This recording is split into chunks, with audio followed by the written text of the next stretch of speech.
আসসালামু আলাইকুম। কেমন আছেন সবাই? আশা করি সবাই ভালো আছেন। আমিও আপনাদের দোয়া আল্লাহর অশেষ রহমতে ভালো আছি। নতুন করে আরেকটা ভিডিও নিয়ে চলে আসলাম আপনাদের মাঝে।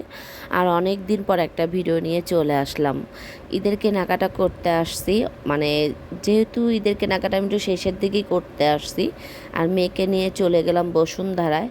বসুন্ধরা মেয়ে আসার পরে শুধু ছবি তুলে যাচ্ছে, মার্কেট করবে না। সে মনে করেন এক এক জায়গায় মানে দেখতাছে যার ওর যে জায়গাটা ভালো লাগতেছে সেখানেই বলতেছে আম্মু একটা সেলফি তুলো। আর এখানে মেয়ে ঢেকি তো ও তো কখনো দেখে নাই, ওর মাই তো কখনো ঢেকি পাড়ায় নাই, ও কীভাবে দেখবে। যাই হোক মেরে বলতেছে আম্মু এটা ঢেকি, আম্মুও ছোটোকালে দেখছি, বড় হয়ে ওইভাবে আর দেখা হয় নাই। তার বলতেছে আচ্ছা তাহলে বসো এখানে একটা ছবি তুলি। আর এখানে বসুন্ধরায় আমার ভাইয়ের দোকানে চলে আসলাম। বসুন্ধরা ভাইয়া আবার ব্যাগের দোকান, সেইখানে এবার সাফারে দেখাইতে আসলাম যে চলো তোমার মামারে দেখায় নিয়ে আসি। যেহেতু মানে ভাইয়া ভাইয়া ব্যাগের দোকানের সাথে আবার জুতার দোকান, ওইখানে জুতাও কিনবো মেয়ের জন্য, তাই মেয়ের জন্য মানে ব্যাগের দোকানও ঘুরায় নিলাম। ঘুরা মুইরা তার মামার দোকান থেকে সে কিন্তু আবার ব্যাগ নিয়ে এসে। যাই হোক অনেক দিন পর ভিডিও দিলাম, আমার শরীরটা তত একটা ভালো না। আমার ভিডিও যদি কেউ দেখে থাকেন তাহলে জানেন আমার হাতের অবস্থা মোটেও ভালো না। আমি শর্ট ভিডিও দিচ্ছিলাম, ওই ভিডিওতে দেখাইছি আমার হাতটা ভেঙে গেছে, এর জন্য আমি ভিডিও দিতে পারতাছি না। 1 মাস হয়ে গেছে আমি ভিডিও দিতে পারতাছি না, ভিডিও করতে পারতাছি না। যদি একটু ভালো আগে থেকে ভালো বলতে কি মানে শরীরটা ভালো, হাতটা ভেঙে গেছিলো 1 মাস, অনেক কষ্ট হয়েছে। এখনও জোড়া লাগে নাই, প্রথমবার প্লাস্টার করছি দেখি জোড়া লাগে নাই, এখন আবার দ্বিতীয়বার প্লাস্টার করে দিছে। জানি না এখন 1 মাস বলছে, টানা একটা মাস রাখতে বলছে, রাখার পর খুললে তখন আবার বোঝা যাবে হাতটা জোড়া লাগছে কিনা। সবাই আমার জন্য দোয়া করবেন, আমি জানি তাড়াতাড়ি সুস্থ হয়ে যাই। এমনি শরীরটা সুস্থ কিন্তু হাতের অবস্থা মোটেও ভালো না। তারপরে হাত ভাঙার ভিতরে আমার বাবা মারা গেছে, ওইখানে আবার যাওয়া হয়েছিল সিলেট। ওইখানে যাওয়ার পরে কিছুটা মনে করেন গাড়ির জার্নিংয়ে এই হাত ভাঙা নিয়ে গেছি, তো হাত আরও ঝাঁকিতে আরও মানে হাতটা জোড়া লাগে না, আরও হাতটি ফাঁক হয়ে গেছে। বলতাছে আরও 1 মাস রাখেন, দেখেন কি হয়, যদি এরকম নাড়াবেন না, নাড়ালে কিন্তু তাহলে কিন্তু এবার অপারেশন করতে হবে। এটা শুই না তো মনে করেন আমার আরও ভয় লেগে গেছে। যাই হোক আপনারা আমার জন্য দোয়া করবেন, আমি যেন তাড়াতাড়ি সুস্থ হয়ে যাই। কেননা ভাইরে ভাই মানে পঙ্গু জীবনটা যে কত কষ্টের এখন আমি বুঝতাছি।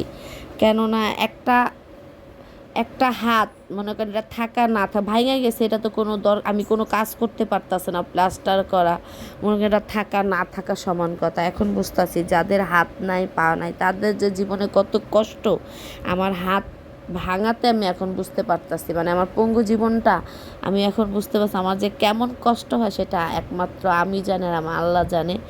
যাই হোক বিপদ তো আর আল্লাহ দিচ্ছে, আল্লাহ আবার নিয়ে যাবে, সমস্যা নাই। আর মেয়ে তো আয়সা দৌড়াদৌড়ি করতেছে শুধু ছবি তোলার জন্য, ভালো ভালো জায়গা খুঁজতেছে, বলতেছে আম্মু এইখানে ছবি তুলো ওইখানে ছবি তুলো।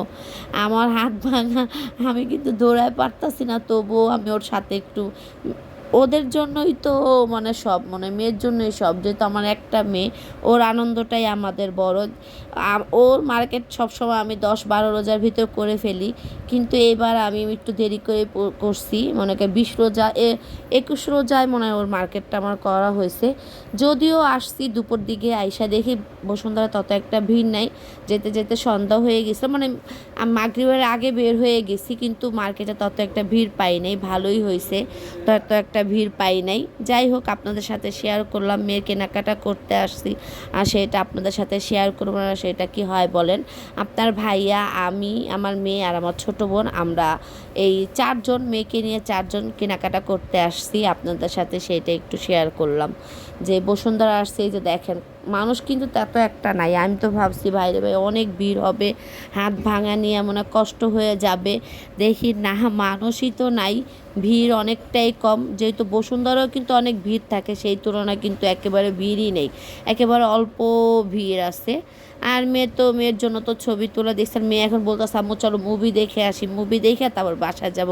ওর বাবা বলতেছে যে না এই রোজার সময় মুভি দেখায় না, আল্লাহ গুনাহ দিবে। মেয়ের অনেকভাবে বুঝাইলাম, মেয়ে বুঝছে, বোঝার পরে তারপরে মনে করেন মেরে নিয়ে বাসায় রওনা দিছে। আর মেয়ে তো বাসায় যাইতেই চাইতেছে না, সে মামার দোকানেই থাকবে। ওইখান থেকে অনেক জোর করে আর মামার দোকান থেকে নিয়ে এসেছি। জুতা দেখবে না, ওরে অনেক কষ্টে মনে করেন জুতা হরে, যেহেতু ওরে নিয়ে গেছি জুতা পরায় দেখতে, আর জুতা পরবে না, ও শুধু ওর মামার দোকানে বইসা থাকবে।